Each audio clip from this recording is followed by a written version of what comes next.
मकर संक्रांति के मौके पर केंद्रीय महिला और बाल विकास मंत्री अन्नपूर्णा देवी ने विकास का संकल्प लिया है। कोडरमा में आयोजित दही चूड़ा और खिचड़ी भोग के मौके पर मुखर संवाद ने अन्नपूर्णा देवी से खास बातचीत की। कई दशकों से ये परंपरा निभाई जा रही है और कोडरमा के चाराडीह में इस समय हम खड़े हैं, जहां केंद्रीय मंत्री अन्नपूर्णा देवी के आवास पर इस समय जो दही खिचड़ी का जो मौका है उस मौके पर आयोजन किया गया है। और भोज का आयोजन ये लंबे समय से चलती है। स्वर्गीय रमेश यादव के कार्यकाल के दौरान ही ये परंपरा शुरू हुई थी। मैडम, वर्षों से परंपरा निभ रही है और स्वर्गीय रमेश यादव के समय से ये परंपरा कायम है। देखिए, सबसे पहले मकर संक्रांति की सभी को शुभकामना देते हैं और आज मकर संक्रांति के अवसर पर हजारों की संख्या में मानने वाले, जानने वाले और अपने परिवार के लोग उपस्थित हुए। और त्योहार, जैसा माननीय प्रधानमंत्री जी भी हमेशा कहते हैं कि हम अपनी धरोहर को, अपनी विरासत को हम समाप्त न होने दें, तो विरासत को आगे बढ़ाना हम सबका दायित्व है।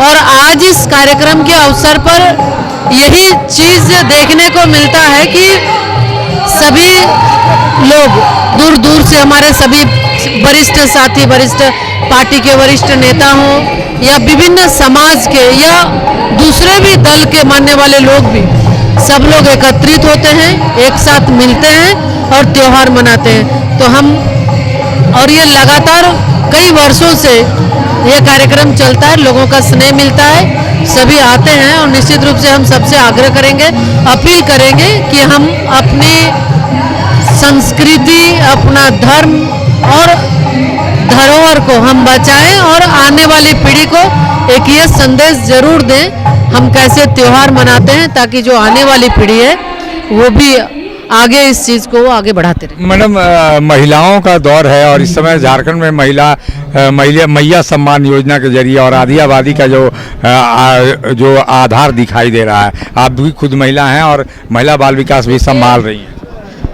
देश में माननीय प्रधानमंत्री श्री नरेंद्र मोदी जी के नेतृत्व में लगातार एक दशक से आप देखें, बेटी बचाओ बेटी पढ़ाओ का संदेश देकर बेटियों को सुरक्षित, संरक्षित और आगे बढ़ाने का जो निर्णय उन्होंने लिया है, इसी को आगे बढ़ाते हुए वुमेन डेवलपमेंट से वुमेन लेड डेवलपमेंट, जो G20 समिट में भी एक बहुत ही बड़ा मुद्दा था और इसको सभी देश ने, G20 समिट के में उपस्थित सभी प्रतिनिधियों ने एक स्वर से इसको माना। और अभी ब्राज़ील में भी जब पिछले महीने हुआ तो उसमें भी इस पे मोहर लगा।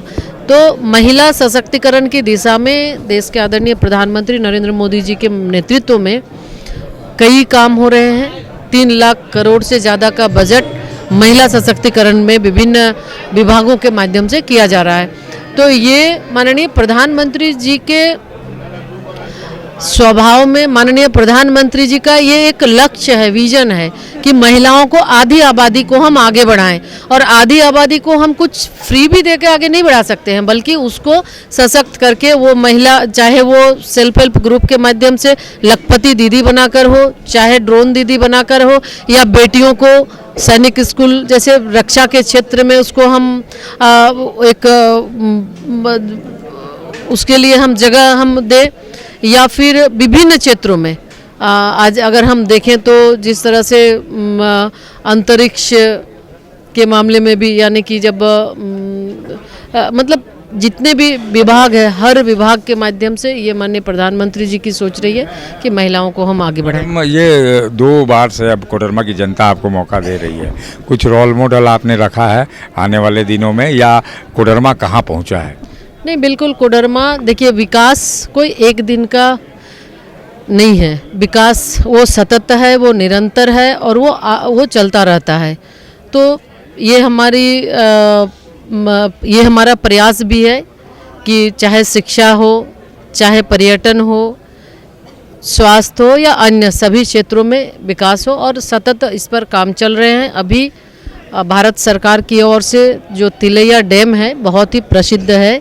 तिलैया डैम में लगभग 35 करोड़ की लागत से तिलैया डैम के पुनरुद्धार के लिए, उसके विकास के लिए भारत सरकार से स्वीकृति मिली है। और निश्चित रूप से पर्यटन के क्षेत्र में अगर हम पर्यटन को बढ़ावा देंगे तो लोग आएंगे, और जब पर्यटक आएंगे तो उसमें पर्यटक आएंगे लेकिन उसके साथ रोजी रोजगार की भी संभावनाएं बढ़ेगी, लोगों को रोजगार भी मिलेगा। तो ये एक बहुत ही अच्छा इस क्षेत्र के लिए काम हो रहा है। निश्चित रूप से हमें लगता है कि जब इसका निर्माण कार्य पूरा हो जाएगा तो उसके बाद यहाँ पे आज भी लोग आते हैं, लेकिन उस समय और ज़्यादा लोगों का, पर्यटकों का आना यहाँ पे लोग आएंगे और उसके माध्यम से रोजी रोजगार के और अन्य अवसर भी बढ़ेंगे। उसके साथ शिक्षा में भी अभी तुरंत राजधनवार में एक केंद्रीय विद्यालय की भी स्वीकृति भारत सरकार के माध्यम से मिल गई है। इसके पहले भी कोडरमा में भी केंद्रीय विद्यालय है, तो कॉलेज में वहाँ किस तरह से सुविधा उपलब्ध कराकर लोगों को सुविधा मिल सके, और अन्य क्षेत्रों में भी ये हमारी प्रायोरिटी है। लोगों से मिलकर जैसे जैसे सुझाव आ रहा है, निश्चित रूप से हम उस और कोडरमा को फिर विकास के लिए निरंतर वो आगे बढ़ता जा रहा है। ये थे केंद्रीय मंत्री अन्नपूर्णा देवी जो बता रही हैं कि इस मकर संक्रांति के मौके पर विकास का संकल्प लेना है और आगे कोडरमा सहित पूरे झारखंड और पूरे देश को बढ़ाना है। सहयोगी शिल्पी के साथ अशोक कुमार, मुखर संवाद, कोडरमा। जब टूटती है आस, जब थकती है सांस, जब रूठते हैं अपने, मुंह मोड़ता है जमाना, जब अंगड़ाई लेता है संकल्प, फिर बनती है कहानी, बनते हैं अनमिट निशान। देखिए मेरे साथ संघर्ष की दास्तां।